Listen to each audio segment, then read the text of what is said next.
Ассалаумағалейкум, құрметті праваны парасыз алу курсының қатысушысы, сіздермен жас ағартушы Ернар Маратбекұлы Спабек.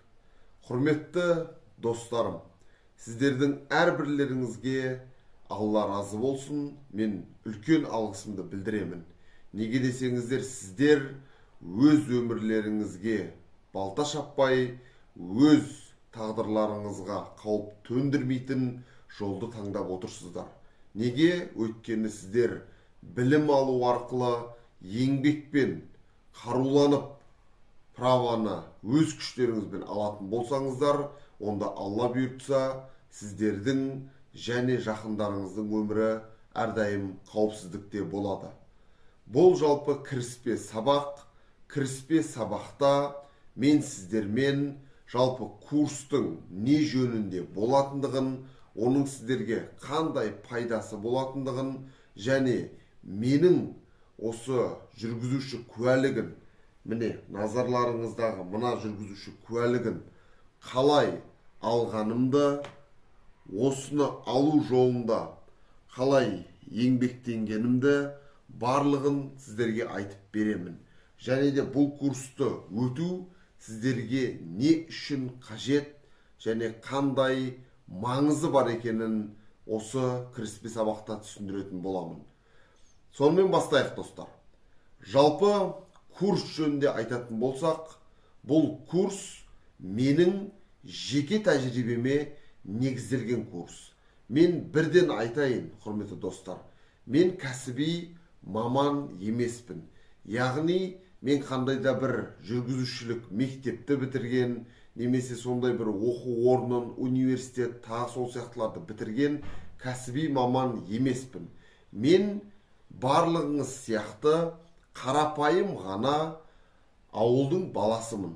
Және менің бар арманым, мақсатым жүргізуші куәлігін алып, өз көлігімді өзім айдап, ата-анамды қалаған жеріне апарып келіп, өзімнің отбасымды, болашақтағы әйелімді, бала-шағамды өздерінің қажетті жерлеріне апара отырып, былайша айтқанда тиімді өмір сүру болған еді.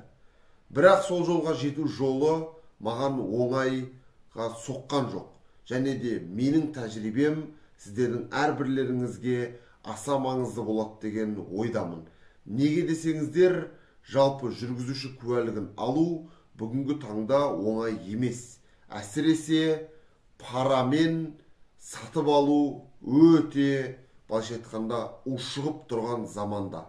Себебі көп адамдар өздерінің бір ай, тіпті 2 ай бойы табатын айлықтарын беріп, 200 мың, 300 мың, 400 мыңға дейін пара беріп, мына бір жүргізуші куәлікті сатып алып жатыр. Және ол арқылы адамдар өздерін ғана емес, өздерінің жақындарының да басын қауіп қатерге тігуде.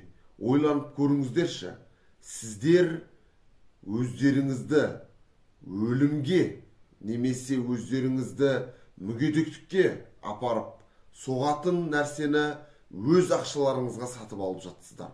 Ал бұл менің ойымша барып тұрған ақымақтық және өте үлкен қауіп. Сол себепті, достар, мен осы курсымды шығардым және бұл сіздерге өте пайдалы болады деген ойдамын. Енді бұл курс жалпы не жөнінде? Бұл курс, тағы да қайталап айтам, бұл менің жүріп өткен жолым. Яғни осы жүргізуші куәлігін қалай алдым және ол жолда мен қандай қиындықтарды басымнан өткездім, қандай қателіктер жібердім, міне осы жөнінде курс болады. Және сол қателіктерден сіздер сабақ алып, Алла бұйыртса қателіктерді қайталамауға тырыссаңыздар, онда осындай жүргізуші куәлігін сіздер өздеріңіз-ақ ала аласыздар. Курсты жалпы 3 түрлі бағада сатып алуға болатындығын көрдіңіздер. Ол 1 аптаға 4900 теңге, 2 аптаға 9800 теңге, 1 айға 15 мыңға жоқ, яғни 14900 теңге болды. Осы үшеуінің біреуін таңдап, сіздер қазір оқуды таңдап отырсыздар. Енді мен сіздерге айтқым келетіні, сіздер қайсысын таңдасаңыздар да, менің жеке тәжірибемді алу өте маңызды. Неге? Өйткені мен осы бір жүргізуші куәлігін алатын кезде өзімнің күшіммен, өзімнің еңбегіммен аламын деп ұмтылдым, бірақ менің алдымда ондай адам болған жоқ. Яғни өз күшімен ешқандай пара бермей жүргізуші куәлігін алған адамды мен таппадым. Әрине бүкіл Қазақстанды аралап шықтым деп айтпаймын, дегенмен өзімнің араласатын ортамнан ондай адам таппадым. Және ең ауыры, құрметті достар, мен жүргізуші куәлігін аламын деген кезде барлығы маған күлді, барлығы маған қарсы болды. Достар, бұл өте ауыр жағдай. Сіздер оны дәл қазір сезініп те жүрген боларсыздар.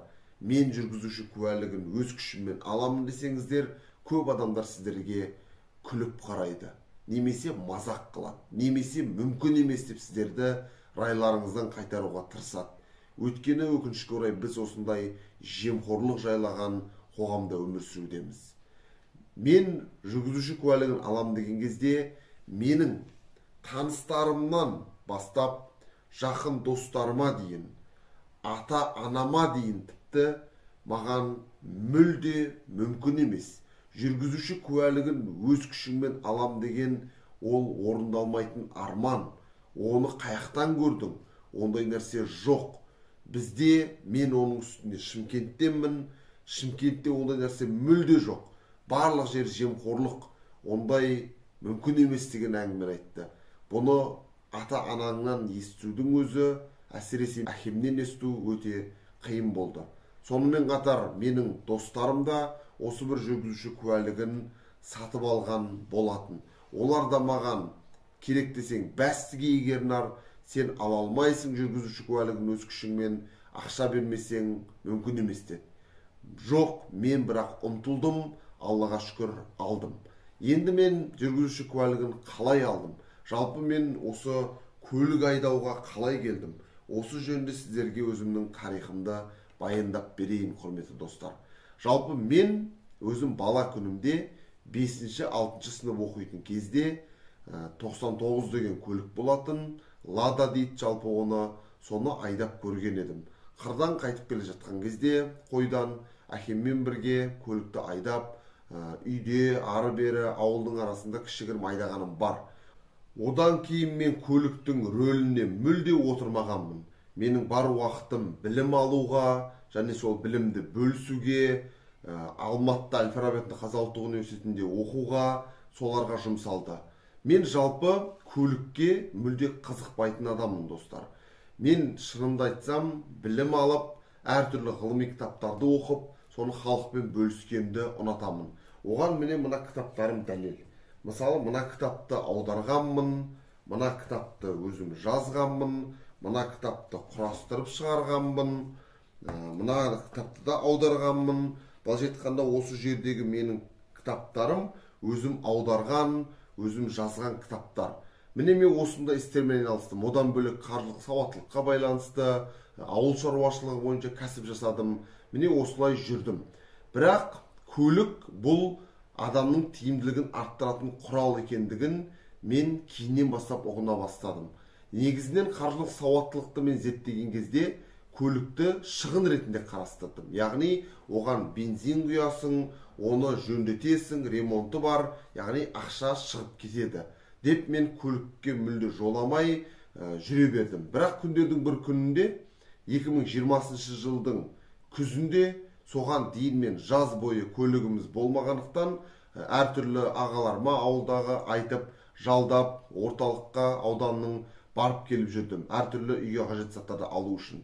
Содан бір күні 20 жылы күзде мен әкеммен сөйлескен кезінде ол маған көліктің жалпы тиімділігін айтып берді. Яғни 100 километрге 10 литр былайша айтқанда бензиннің кететінін ғана айтты. Мен шынымды айтсам, басындағы өзімнің принциптеріммен олай ойламағанмын, одан көп кетеді деп жүргенмін. Содан соң әкем оны айтқан кезде мен бірден көлік алу керек екен, ендеше ол былайша айтқанда жалдап келгенге қарағанда әлде қайда арзан түседі екен дедім де мен көлік алуға бірден кірістім. Осылай 2021 жылдың қысында біз өзіміздің көлігімізді сатып алдық. Содан соң ол көлікті сатып алғаннан кейін, Passat көлігін алдық. Сол көлікті сатып алғаннан кейін, енді ол көлікті айдау керек қой. Мен көлікті айдауды есіме қайтадан түсірдім, ауыл арасында айдап жүрдім. Бірақ менің жүргізуші куәлігім жоқ. Сонда маған әкем қайта-қайта айтып отты. Жүргізуші куәлігін Ернар алып ал, егер алмасаң ертең ГАИ ұстайды, мыңдаған штрафқа түсесің, одан соң оны төлеу керек, сондықтан алып ал деп жүр. Мен, Аллаға шүкір, мұсылман адаммын. Сол себепті мен парамен жүргізуші куәлігін алам деген менің басыма мүлде кіріп шыққан жоқ. Сосын мен айттым, мен жүргізуші куәлігін алам, бірақ оқып алам, өз күшіммен алам дедім. Сол кезден бастап менің әкем жаңағы сөзді айтты, ол мүмкін емес деді. Барлығы соны айтты. Одан кейін мен әртүрлі, былайша айтқанда, әдебиеттерді интернетте ақтарып көре бастадым.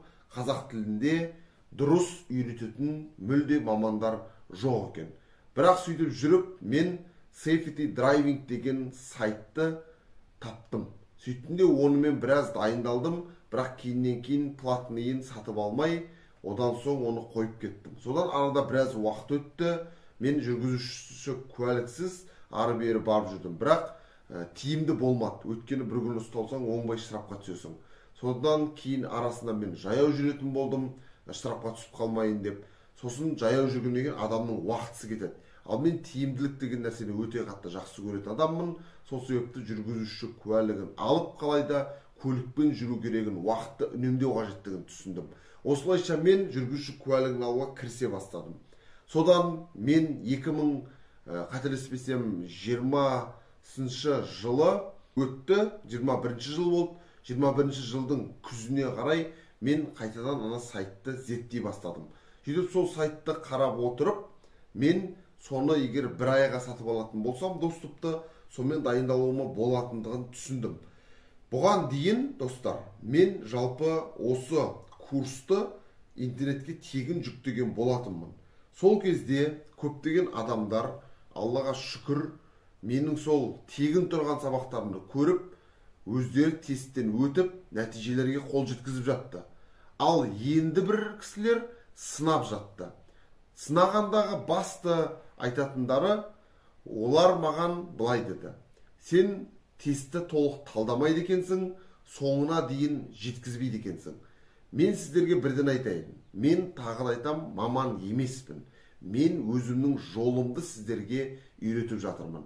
Сіздер 150 мың, 200 мың, 300 мың праваны ақшаға сатып алып, ертең күні өз жақындарыңыздың басын бәйгеге тіккеннен гөрі, менің осы 4900 теңге, 10.000 теңге немесе 15.000 теңгелік бірінші жолымды көріп алып, одан кейін барып Safety Drivingпен тапсырып, ары кетсе бір 20.000 теңгелеріңізді шығындасаңыздар, онда сіздер үлкен ұтыста қаласыздар деп мен ойлаймын.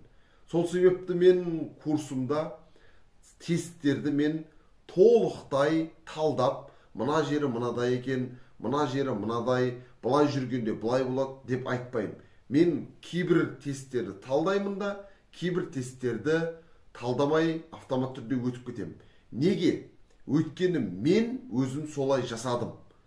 Мен жасаған кезде тесттердің 50%-ға жуығын түсіндім. Былай оң жақтан келгенде былай өту керек, бағдаршам жанған кезде мынаны өткізу керек деген сияқты. Ал жартысын түсінген жоқпын. Жартысын мидың подсознание деген бар, түп сана. Сонымен жаттанды түрде жаттап алдым да, сонымен барып автосонда тапсырып өтіп кеттім. Міне, оны мен сіздерге көрсетейін. Міне, 2021 жылы мен қыркүйек, қазан, қараша айының 4-іне бастағанмын. Міне, сіздерге дәлел. Міне, қарашаның 4-іне бастағанмын. Содан мен мына жердің бәрінде белгілеп отырып, былайша айтқанда дайындалғанмын. Күн бе күн. Міне сіздерге кішкене жақындатып та көрсетсем болады. Нақты дәлел. Мен осылай дайындала бастадым тестке. Жалпы мен қазір нақты қандай екенін білмеймін, бірақ мен тапсырған кезде осы 1-2 жыл бұрын, негізі қазірде солай болу керек деген ойдамын. 6 айдың ішінде 3 рет қана тест тапсыру мүмкіндігі бар. Егер сіз үшеуінен де құлайтын болсаңыз, онда 6 айдан кейін барып тапсырасыз. Міне осындай жағдайда мен бірінші тестке дайындалдым, және күніне міне 5 рет, 5 рет, 3 рет, 2 рет, кейде 2 рет осылай тапсырып жүрдім. Неге? Өйткені менде жаңа айтқандай басқа кәсіптер болды, қолым тимейді, қолым босаған кезде ғана отырып дайындалып қоямын. Бірақ мен тесттен өте алмай жаттым. Яғни Safety Driving сайтымен дайындалып жаттым. Сөйтіп өте алмай жатқаннан кейін мен неге өте алмай жатырмын деген сұраққа ойландым. Сонымен мен ол сұрақтың жауабын ойланғаннан кейін таптым. Яғни мен көбісін ұмытып қалып жатыр екенмін. Содан соң ұмытып қалмас үшін мен ойлана келіп тесттерді өте жиі тапсыру керек деген қорытындыға келдім. Осыдан соң мен тесттерді өте жиі тапсырып, міне қазір сіздерге көрсетейін. Мына жақта бірінші тесттен бастап 53-ші тестке дейін мен былайша айтқанда өте арасын сирек тапсырғам. Одан соң мына бетте көріп тұрған болсаңыздар, бұл жерде мен жиі тапсырғам. Міне бір күн, мына екі орта мәселен бір күн, ол бір күннің аралығы менде былайша айтқанда өте көп тест тапсырыла бастады. Көріп тұрсыздар ғой. Міне қараңыздар. Өте көп тест тапсырыла бастады. Енді одан соң мен не істедім? Одан соң мен өте қатты көбейттім. Міне соңғы тесттерім менің. Міне қараңыздар. Мына жерде тұр. Бір күнде 12-13 тесттен тапсырып оттым. Яғни жанына жазып қойып аттым. Қаншасыншы тапсырғанда өттім. Бірінші тапсырғанда өттім деп тұр. Ал мына жақтарда олай емес. Мен ол кезде бірінші тапсырғанда өткен жоқпын. Екінші, үшінші тапсырғанда өттім. Одан кейін 28 балл, 29 балл, осындай балдарды жинап қалып жаттым. Тестте, құрметті достар, 40 сұрақ келеді автосонда. Соның 32-сіне дұрыс жауап берсеңіздер, келесі кезеңге өтесіздер. Міне осындай жағдайда мен, яғни тапсырған кезде бірден өтуім керек дедім де, осылай арасын жиі тапсыра бастадым. Енді мен осы курсымды алдында YouTube'қа ашып қойған кезімде маған көптеген адамдар сыни пікір жазған екен. Яғни сен талдап түсіндірмейсің. Мен сіздерге айтып отырмын, мен кәсіби маман емеспін. Мен өзімнің жолымды көрсетіп жатырмын. Яғни мен 50% өзім түсінем. Оны осы тесттерде келесі сабақтарда көресіздер. Ал жартысын өзімді түсінбеймін. Оны қалай түсіндірем? Мен оның барлығын мына миға жаттанды түрде жаттап алдым. Жалпы ол былай. Енді оның бәрін түсіну ол негізінен кәсіби мамандарға керек. Ал қарапайым адамдарға, мәселен, қалаға жұмысқа барып келіп өмірін сүретін, немесе бір көрші ауылға барып келетін, немесе ана қалаға барып келетін сияқты адамдар болмаса, бүкіл Қазақстанды бүйтіп шарлап жүре бермейді ғой барлық адамдар, дұрыс па? Ал бүкіл Қазақстанды шарлап жүрмейтін адам көлікпен, яғни оған оның барлығын біліп қажет емес. Ол негізгілерді білу керек, негізгі ережелерді. Негізгі ережелерді мен өзім түсінгендер түсіндірем, қалғандарын автоматты түрде тапсырып отырам. Енді сіздер бұл курстан қандай пайда аласыздар? Біріншіден, сіздер бұл курстан алатын пайдаларыңыз, сіздер менің методикамды аласыздар. Яғни, мен сол жерде тапсырып отырмын, және мен тапсырып атқан сұрақтардың барлығы сол Safety Driving сайтында келеді. Және Safety Driving сайтын мен сіздерге толықтай көрсетемін. Оны алдында YouTube арнамда адамдар пікір алаңына жазған екен. Жалпы Safety Driving'ге қалай тіркеледі, қалай ақшасын төлейді, оның бәрін мен соңғы сабақта, қорытынды сабақта көрсетемін. Осы бөлімнің, оған дейін сіздер менің қалай тапсырғанымды көріңіздер. Және қателермен қалай жұмыс жасадым, соның бәрін жақсылап көресіздер. Және сол арқылы менің қателерімді қайталамауға тырысыңыздар. Енді мәселен сіздер осы менің курсымның сабақтарын көріп ақ, ана тесттерді қайталап көру арқылы жаттап алып, солай барып тапсырып өтіп кетсеңіздер де болады. Мен ондай адамдардың да кейстерін дайындап қойдым. Сабақтардың алдында мен олардың фотосын скриншоттап қоямын. Яғни Safety Driving'дегі тестті сатып алмай-ақ, менің осы сабақтарымды қайталап көру арқылы тестті автосонда тапсырып 32 балдан көп жинап өтіп кеткен. Көрдіңіздер ғой. Ал егер сіздер меніңкіне қанағаттанбайтын болсаңыздар, онда safety драйвингтен қалай сатып алу керек, бағасы қанша, толықтай шолу жасап, мен оны да сіздерге соңғы қорытынды сабақта көрсетемін. Сіздер оны сатып алып, ары қарай дайындаласыздар. Одан соң бұл курстың екінші бөлімінде, құрметті достар, автодромға толықтай талдау жасайтын боламыз. Оның өзі бір хикая. Автодромдағы жүрген кезде қалай жүреді, қай жолмен жүру керек, ол жерде шатасып кетпеу керек. Жалпы мен сіздерге жаңа историямды айтып бастағам, соны сіздерге дұрыстап айтып өтейін. Сонымен мен тестті тапсырдым. Осылай, міне көрдіңіздер қалай методиканың жұмыс істегенімді. Одан соң 2021 бітті. Мен шамамен мына жерде қазір соңғы уақытты көрейін. Соңғы уақыт міне 7 желтоқсан 2021 жыл мен былайша айтқанда барып, осы желтоқсанның ішінде тесттен өттім. Содан соң қараңыздар, біздің кезімізде мынадай жағдай болды, достар. Түркістан қаласындағы облыстық автоцон істемей қалды. Сонымен бүкіл облыстағы 4 миллион халық болса, соның ішінде бір 500 мыңы жастар болса, солардың барлығы осы жүргізуші куәлігін алу үшін Шымкенттегі 2 ғана автоцонға барып тапсырды. Оның біреуі Арғымақ, екіншісі Достық. Сонымен сол жерде өте көп кезек, азаннан кешке шейін түнімен кезек, сол кезекке тұрып, жаңағы неден жүргізуші куәлігін алатын екінші тәжірибелік, яғни автодромда көлік айдау емтиханнан өту қажет. Енді мен сол жерге алғашқыда барып жүрдім, мүмкін емес, кезек келмейді, кеш бітеді, сон жабылады. Содан соң қарасам, адамдар таңғы сағат 4-те 5-те барып, сол жерге кезекке жазылып қояды екен да, сөйтіп күндіз тапсырып кетеді екен. Мен енді солай жасаймын деп барып 4-те 5-те барып кезекке тұрсам, менің кезегім тағы келмей қалады. Ойлаңыздаршы, күн өтеді, сағат 6-ға дейін кезегім келмейді. Анау сағат 2-де 3-те жазылып қойғандарды тапсырып үлгереді де, сонымен сеніңкі бітеді де қалады, үлгере алмайсың. Сонымен мен одан да ертерек бардым, сөйттімдегі түнде сағат 3-те барып кезекке жазылдым. Сосын кезекті қарап отыру керек. Біреу өшіп жүрмеу керек. Осындай қағазға жазып қояды адамдар аты жөнін. Сөйтіп кезекпен барып көлік айтып тапсырады. Бір айдадың ба, құлап қалдың ба, бітті. Ертесі тағы да азанда сағат 3-те 4-те барып, таң азанымен кезекке тұрып, сөйтіп алу керек. Халық көп, былайша айтқанда көлік жетпейді ана жерде. Сонымен одан кейін не болды? Одан соң мен сағат 3-те жазылдым сол жерде. Сосын сағат түс қайта 3-ке дейін күттім. Ұйықтап қалмауға тырыстым. Өйткені ұйықтап қалсаң, кезегің өтіп кетсе, сонымен ертесіне қайттан азында барып кезекке тұру керек болады. Одан соң мен ұйықтап қалмайын деп оттым. Енді көз алдарыңызға елестетіңіздер.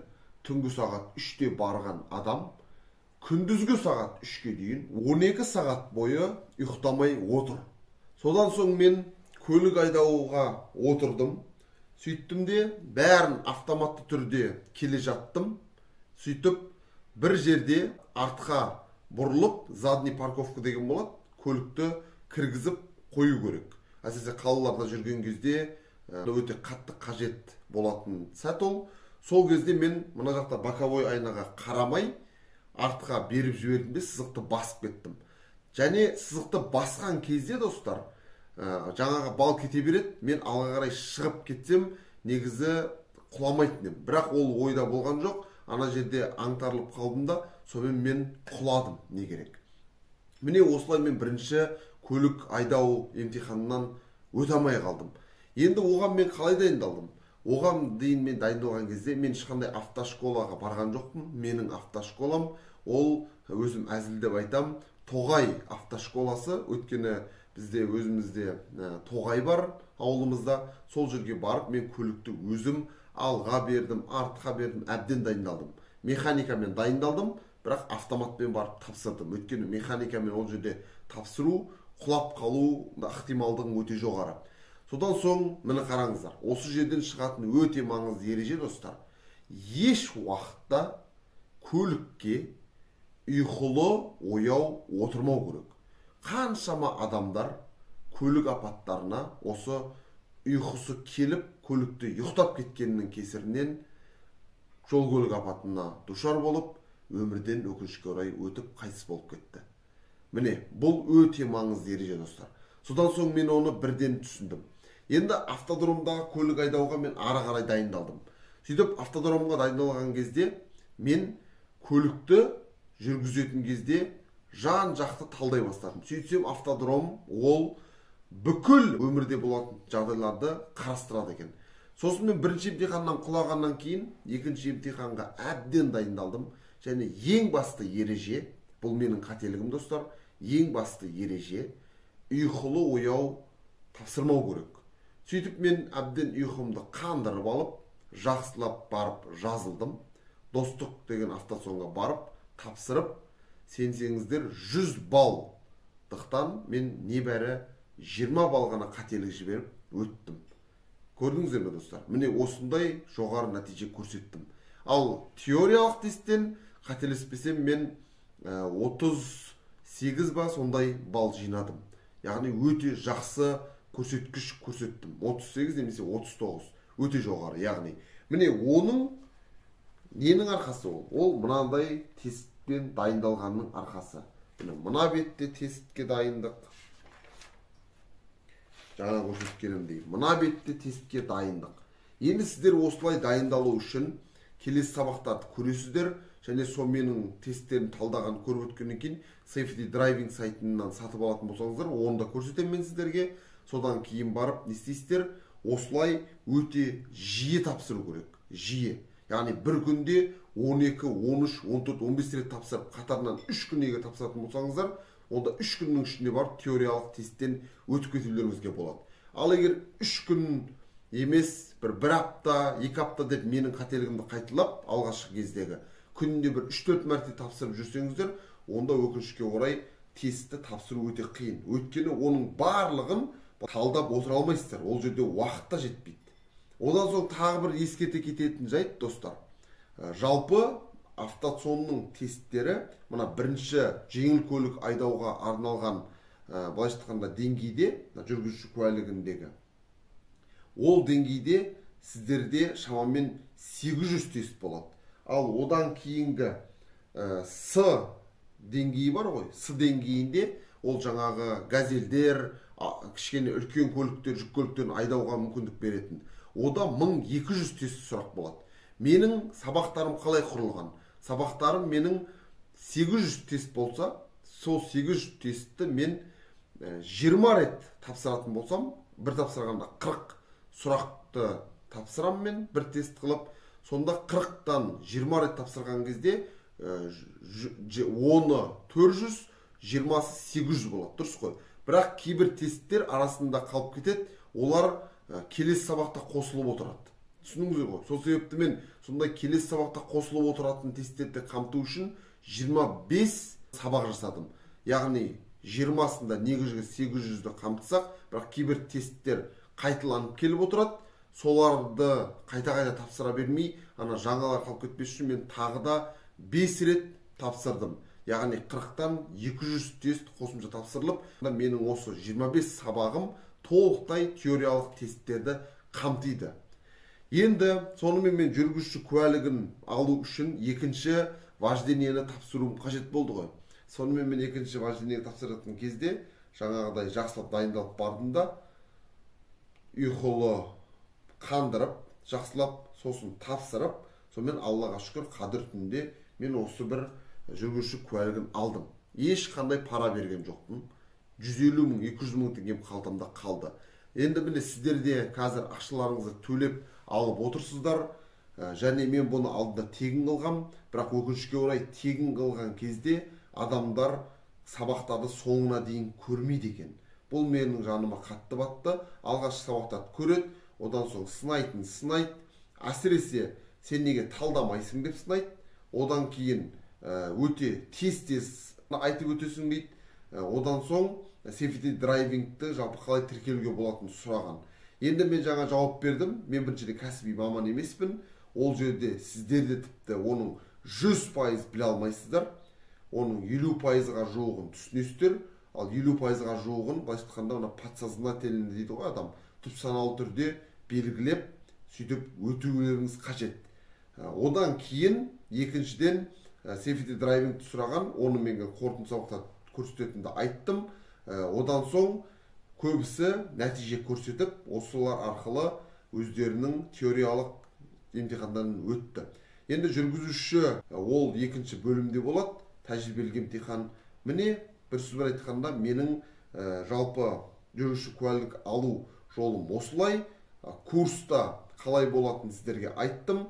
Екінші бөлімде де толықтай талдайтын боламыз. Ол жерде де қалай бұрылу керек, қалай не істеу керек, соның барлығы бар. Және мен өзімнің жолымды да айтып өттім. Осылайша мен 2022 жылы, қателеспесем сол сәуір айында, қадір түнде, Аллаға шүкір, алдым өзімнің жүргізуші куәлігімді. Сол себепті, құрметті достар, қорытындылай келе менің айтарым, жүргізуші куәлігін алу бұл мақсат емес ең басты.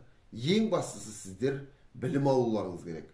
Осы курсқа ақшаларыңызды төлеп қатысып отқандарыңызда бұл далаға кеткен ақша емес. Неге? Өйткені бұл жүргізушілік деген нәрсе, бұл әрдайым білім алуды талап етеді. Бұл былайша айтқанда мектептегі кейбір мәселе математика, тригонометриялық функция, косинус, тангенс, котангенс емес. Яғни бір оқыдың, өттің, кейін алдыңнан кездеспейді дейтін. Жоқ, бұл әрдайым оқып отыру керек. Әрдайым білім алып отыру керек, әрдайым ізденісте болу керек. Неге? Себебі мен айттым ғой, 2021-де міне желтоқсанда теориядан өттім, 22 жылы сәуір айында вождениеден, яғни көлік айдаудан өттім де, мына праваны алдым. Бірақ одан соң мен енді айдап жүрмін ғой. 1,5 жыл болды көлік айдап жүргеніме. Мынадай жағдайлар болады, достар. Қазақстанда көбісі көліктің жүргізушілігін сатып алғандықтан, өкінішке орай, сіздер өздеріңіз білімді болғандарыңызбен айналаларыңызда көбісі өкінішке орай сауатсыз. Сол себепті сіздер үнемі қырағы болуларыңыз керек. Және реакция деген сіздерде өте жылдам болу керек. Енді бұл қалай? Мәселе менде мынадай жағдайлар болды. Нөмір бірінші жағдай. Мен көлік айдап келе жатамын. Көлік айдап келе жатқан кезде жолдың шиегінде бір машина тұрады. Сөйтеді, мына жақта встречный дейді, яғни қарама қарсы өтіп жатыр көліктер. Сонымен мен жаңа көлікке енді соғылмайсың ғой. Соғыспас үшін солға қарай аламын. Сөйтіп, мына жақпен қарай өтіп жатқан кезде әй-шай жоқ, көлікті ашады да, Toyota Camry'дің адамы артындағы көлікті есігін ашады да, түсіп келеді адам. Сол кезде қараңыздаршы, мен ананы енді адаммен қосып есігін соғып, былай айтқанда енді қиратып, адамды дағы ана машинада қиратпайсың ғой. Мен бірден солға қарай аламын. Сол кезде Аллаға шүкір, қарама қарсы бағыттан ешқандай көлік келіп қалған жоқ. Міне көрдіңіздер ме? Егер келіп қалған болса, мен оған встречный соғысатын едім. Міне осындай сауатсыз адамдар қоғамда бар. Өкінішке орай, ондай адамдар өте үлкен мәселелер туындатады. Одан соң тағы бір мынадай жағдай болды. Көлікті қоймайтын жерге қойған, яғни адамдар ойланбайды. Мен мына жерге көлігімді қойсам, басқа адамдарға кедергі жасайын ба, жасамайын ба деп ойламайды. Адамдар қояды да кетеді. Сонымен көлік қойып қойған, жол тар, сосын бір көлік емес, тағы да 4-5 көлік тұр. Сонымен арғы жақтағы көлікті көрмейсің. Мен мына жақтан келдім де, енді көлікке соғылмайсың ғой. Бірақ менің паласамда тұрда көліктер. Сонымен мен жанынан алып өтіп бара жатсам, ар жақтан бір көлік шығып қалады маған. Көрдіңіздер ме? Егер ол да бір сауатсыз адам болып, ол да басып келе жатса, мен де мына жақтан келіп қалам, тағы да встречный соғысамыз. Ол қайта сауат жүргізуші болып тоқтап, мені өткізіп жіберді. Өйткені ол да кінәлі емес, мына адамдардың қойып қойғанда көлікті, мен де кінәлі емеспін оған. Дұрыс па? Міне осындай екі жағдай. Одан соң мынадай жағдай болды. Біз жалпы үлкен Батыс Қытай, Батыс Еуропа деген транс, былай айтқанда халықаралық дәліздің бойында тұрамыз. Үлкен жол, сол жолдың бойында мен бір рет келе жатам. Сөйтемін де, ол жерде негізі бір бағытта жүреді, екінші бағытта бұлай кольцевоймен айналып өту керек. Мен оны ойламағам. Жаңаға көп жағдайда бізде встречный былай өтіп жатады ғой. Ана жерде бетонкамен келе жатқанда ортада темір тұрады. Ол жерде ол білінбейді. Ал жаңағыдай ортада темір жоқ жерде адам ойлайды бірден. Былай встречныйде көлік келе береді деп. Өйткені көп ауыл арасындағы жолдарда солай құрылған. Мен солай ойлап, артқа қарай көлікті бұрып, көлікті бұрып бері қарай келе жатқам, сол сөйтсем, ол жердің барлығы бір бағытта жүреді екен. Көрдіңіздер ме? Маған бір көлік қарсы келе жатады, мен былай өткізіп жіберемін, былай өткізіп, оның үстіне кеш болып қалған жағдай. Мені көрдіңіздер ме достар? Алла тағала осылай періште қақты деген осы. Осындай жағдайлар өте көп болады. Осындай жағдайлардың барлығына сіз тек қана өзіңіз сауатты болмай, қайта-қайта біліміңізді жетілдіріп отырып, Алла бұйыртса, басқа да адамдардың жағдайын бақылап отыруыңыз керек. Ол үшін сіздер міне менің курсыма жазылдыңыздар, менің тәжірибемді үйреніңіздер, қателіктермен сабақ алыңыздар, және ең бастысы сіздер ары қарай білімді жетілдіруді жалғастырыңыздар достар. Сондай білім жетілдірудің бір жолы достар, міне сіздерге ұсынайын деп отырған мына бір кітап. Бұл кітап Safety Driving деген компанияның, яғни лицензиялық нақты кітабы. Осы кітапты сатып алсаңыздар болады, Алла бұйыртса. Жалпы бұл кітаптың қандай артықшылығы бар? Бұл кітаптың артықшылығы міне практикалық емтихан өткізу әдістемесі, бақылау кестесі, автоматтандырылған автодромның сызбасы. Яғни осы кітапта барлығы бар. Осы кітапты алсаңыздар да болады. Және менің курсымды оқып болғаннан кейін осы кітапты да алсаңыздар, бұның ішінде барлығы тұр, кейінде қайталап отыра бересіздер. Яғни қайта-қайта курсты оқи беріп керек жоқ. Осылай бір кітапты сатып алып қойсаңыздар, сонымен білімдеріңізді жетілдіріп отыра аласыздар. Мәселен, міне бұл жерде бүкіл ережелер бар. Қазір сіздерге мазмұнына кішкене шолу жасайын. Жалпы ережелер, жүргізушілердің жалпы міндеттері, жаяу жүргізушілердің міндеттері, жолаушылардың міндеттері, бағдаршамның реттеушінің сигналдары. Міне сіздерге көрсетейін. Міне мазмұны толықтай бар. Және ең керемет достар, сайттан дайындауға болады деп жатқан жаңағы тесттер осы кітапта да бар. Яғни кітаптағын сіздер міне қарасаңыздар, бірінші бөлім жалпы ережелер. Міне достар, көрдіңіздер ме? Яғни осыны алып, белгілеп, дайындала берсеңіздер болады. Қайта-қайта менкіндей курстарды сатып алып қажеті жоқ. Және Safety Driving сайтының кінде сатып алып қажеті жоқ. Сатып ала беріп қажеті жоқ. Осы кітапты алып, кітаппен дайындалсаңыздар да болады. Міне, 5-ші бөлім бағдаршамның реттеушінің сигналдары. Міне, көріп тұрған боларсыздар. Осылай қажетқанда осының соңына дейін, міне достар, қарасаңыздар, міне, мынаның барлығы да осы тест тапсырмалары. Көрдіңіздер ғой?